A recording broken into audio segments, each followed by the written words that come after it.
तो गाइस यहाँ पे हमारा क्वेश्चन है कि the critical temperature of water is higher than that of oxygen because the water molecule has. ठीक है, तो यहाँ पे कह रहा है कि जो क्रिटिकल टेम्परेचर होता है वाटर का वो हमारा ऑक्सीजन मॉलिक्यूल से ज़्यादा होता है। ठीक है, और ये हमें रीजन पूछा हुआ है। ठीक है, क्योंकि वाटर मॉलिक्यूल के पास ऐसा क्या होता है, तो जो हमारा यहाँ पे H2O मॉलिक्यूल होता है, ठीक है, H2O मॉलिक्यूल में हम क्या देखते हैं कि हमारे पास दो बॉन्ड होते हैं। ठीक है, अगर इसका हम स्ट्रक्चर देखें H2O का, तो यहाँ पे ऑक्सीजन हमारा सेंटर पे होता है।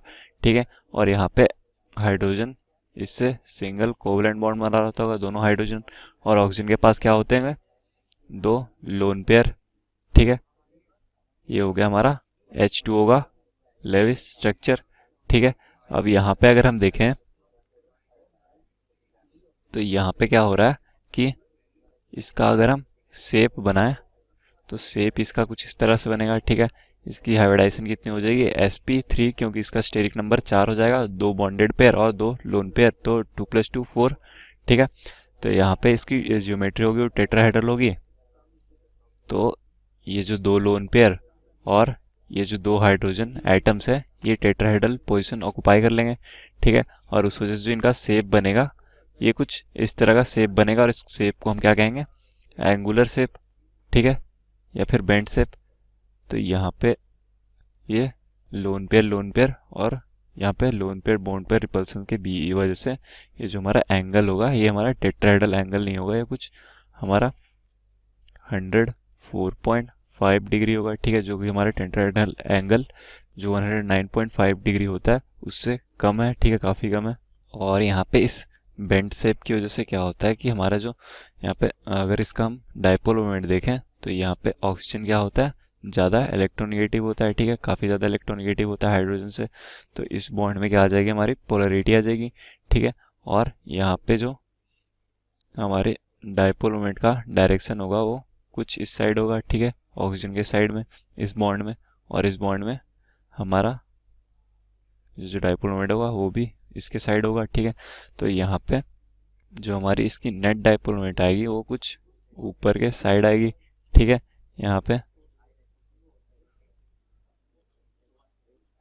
ठीक है, और यहाँ पे क्या है, हमारे पास सिग्निफिकेंट डायपोल मोमेंट है, इसमें significant non zero dipole moment है इस मॉलिक्यूल में, और इसी वजह से जो इसकी क्रिटिकल टेम्परेचर होगी वो काफ़ी हाई होगी। Therefore critical temperature must be high. और अगर हम ऑक्सीजन में देखें, ठीक है, ऑक्सीजन मॉलिक्यूल में, तो ऑक्सीजन मॉलिक्यूल में हमारे पास बस एक बॉन्ड होता है।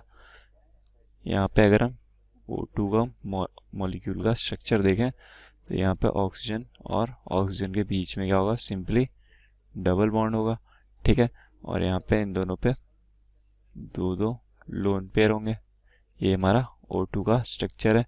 ठीक है, और यहाँ पे अगर हम देखें तो यहाँ पे हमारे पास कोई भी डायपोल मोमेंट नहीं होगा, क्योंकि हमारे पास इस बॉन्ड में पोलरिटी है ही नहीं, क्योंकि यहाँ हमारे पास दोनों तरफ एटम देखें तो दोनों तरफ हमारे पास सेम एटम है, आइडेंटिकल एटम है, तो दोनों की इलेक्ट्रोनेगेटिविटी सेम है। तो इसमें इस बॉन्ड में हमारे पास कोई भी पोलरिटी नहीं होगी। ठीक है, और इस वजह से यहाँ पे इस मॉलिक्यूल में हमारे पास जो डायपोल मोमेंट होगा वो जीरो होगा। ठीक है, क्योंकि सेम एटम्स के बीच में कोई भी डायपोल मोमेंट नहीं होता, तो ये यहाँ पे डायपोल मोमेंट जीरो हो गया, इसलिए इसकी जो क्रिटिकल टेम्परेचर होगी वो काफ़ी कम होगी। ठीक है, और ऑब्वियस सी बात है कि जो हमारा H2 मॉलिक्यूल होगा इसमें हमारे पास इसकी क्रिटिकल टेम्परेचर O2 से तो ज़्यादा ही होगी। ठीक है, तो यहाँ पे इसी वजह से जो हमारा देखते हैं कि हमारा H2O मॉलिक्यूल होता है इसमें इसकी क्रिटिकल टेम्परेचर काफ़ी हाई होती है वाटर की। ठीक है, और यहाँ पे अगर हम ऑप्शंस चेक करें तो कौन से ऑप्शन करेक्ट होंगे, तो हमारे यहाँ पे फर्स्ट है कि फियर इलेक्ट्रॉन्स देन O2, तो ये हमारा रीजन नहीं है H2O का क्रिटिकल टेम्परेचर हाई होने का, तो ये हमारा इनकरेक्ट होगा। ठीक है, और सेकेंड है 3 कोवलेंट बॉन्ड्स, तो यहाँ पे H2O में हमारे पास 3 कोवलेंट बॉन्ड तो है ही नहीं। ठीक है, यहाँ पे हमारे पास बस 2 कोवलेंट बॉन्ड है, ऑक्सीजन हाइड्रोजन के बीच में, 2 ऑक्सीजन हाइड्रोजन के बीच में। ठीक है, तो यहाँ पे ये भी हमारा इनकरेक्ट है। ठीक है, और थर्ड है कि 2 कोवलेंट बॉन्ड्स, तो ये हमारा करेक्ट होगा, ठीक है, क्योंकि 2 कोवलेंट बॉन्ड की वजह से हमारे पास यहाँ पे डाइपोल मोमेंट आया था, यहाँ पे इन दोनों कोवलेंट बॉन्ड्स की वजह से, ठीक है, तो ये हमारा करेक्ट होगा। और फोर्थ में क्या है, डाइपोल मोमेंट, तो ये भी हमारा करेक्ट होगा, ठीक है, कि डाइपोल मोमेंट की वजह से ही हमारा जो क्रिटिकल टेम्परेचर था इसका H2O का वो ज़्यादा था, तो थर्ड और फोर्थ यहाँ पे बस करेक्ट होंगे। Hello everyone.